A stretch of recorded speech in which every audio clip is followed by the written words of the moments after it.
Hey guys, what's up? It's the Culture Detective here, investigating your favorite albums, and today I'm going to be doing my second review of the day, and that would be an album review on the latest Bleachers album, Take the Sadness Out of Saturday Night. Bleachers is actually the one and only Jack Antonoff. If you haven't heard of him, you cannot consider yourself a music person, okay? You cannot consider yourself a music fan.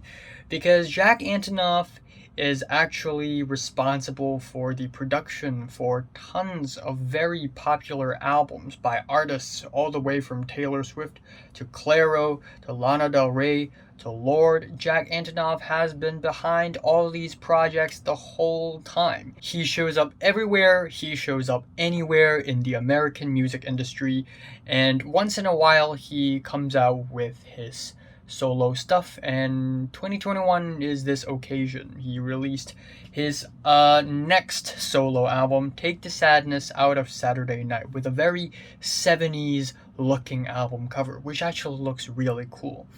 But I'm going to be kind of quick with this album review anyways, because I feel like there isn't a lot to talk about. A lot of people complain about this album, saying that it's just a Bruce Springsteen ripoff, and I kind of get why. It's a very Bruce Springsteen-esque album, all the way from the very shouty delivery to the shimmery, fun, playful pop rock. But still, I have to admit it, I actually enjoy quite a bit of this album. So 91 is a humble album opener with some simple strings, his vocals, and nothing else. It is a pretty nice and quiet way to start off the album, and lyrically it is about feeling like a relationship is crumbling apart. At least that's how I speculated.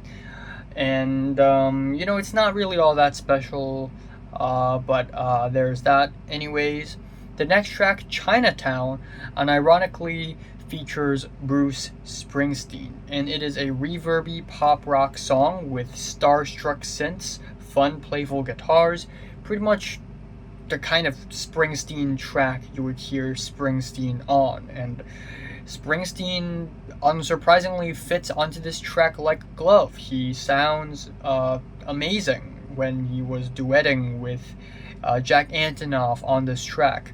And then we have the track How Dare You Want More, which is definitely a highlight on this album. It's really playful, really fun, and it's just a really fun song. How Dare You Want More. It's a very driving pop rock song, and it is genuinely sunny and playful. It's got the bright horns, the very tight drum beats, and in the last leg of the track it becomes more stripped back and acoustic, and then it explodes at the end.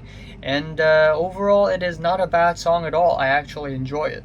The track Big Life has these very eccentric performances. Jack Antonoff sounds the most eccentric on this track, and he does these like crazy jumpy shouts, which is really fun. We got a shimmery guitars and reverby vocals, and lyrically it is about trying to live the big life, being ambitious, being in the city, blah blah blah, which is then contrasted with the next track, Secret Life, which is about the opposite thing.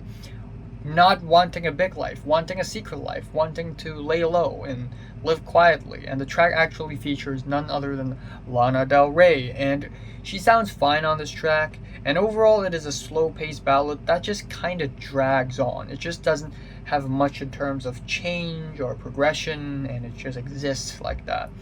Stop Making This Hurt is another really fun song with a really nice piano lick, loud slapping drums, and tootin' horns. It is very fun, and I enjoy it. Don't Go Dark is a track on the album that, in my opinion, sound kind of average, kind of regular, not really all that great. The track is about not wanting someone you love to leave you, thus the title Don't Go Dark. And then we have the track 45, which is also a highlight on the album for me. It is a humble guitar ballad with nostalgic chords, and it is about love and music and love. And then the album ends off with Strange Behavior and What I Do With All This Faith. What did I do? What would I do with all this faith? And it's back-to-back ballads. So the Farmer one is kind of an empty, hollow track. It's got strings, it's got guitars, and it's got the muffled vocals, and it's just fine. The latter also has these muffled vocals, which I'm not a huge fan of. I do really like the beautiful arrangements of flutes and clarinets in the intro of the track. I think that's quite beautiful, but the rest of the track is just kind of fine, not really all that memorable of an ending, just kind of, yeah, that's that. So yeah, I'm not gonna say much else about the album. My favorite track here is How Dare You Want More. My least favorite is probably the Strange Behavior. I'm giving Bleachers Take the Sadness out of Saturday Night a strong 6 to a light 7 out of 10. So, if you listen to the latest Bleachers album from 1 to 10, how much you rate it, like it, and subscribe if you want more, and thanks for watching.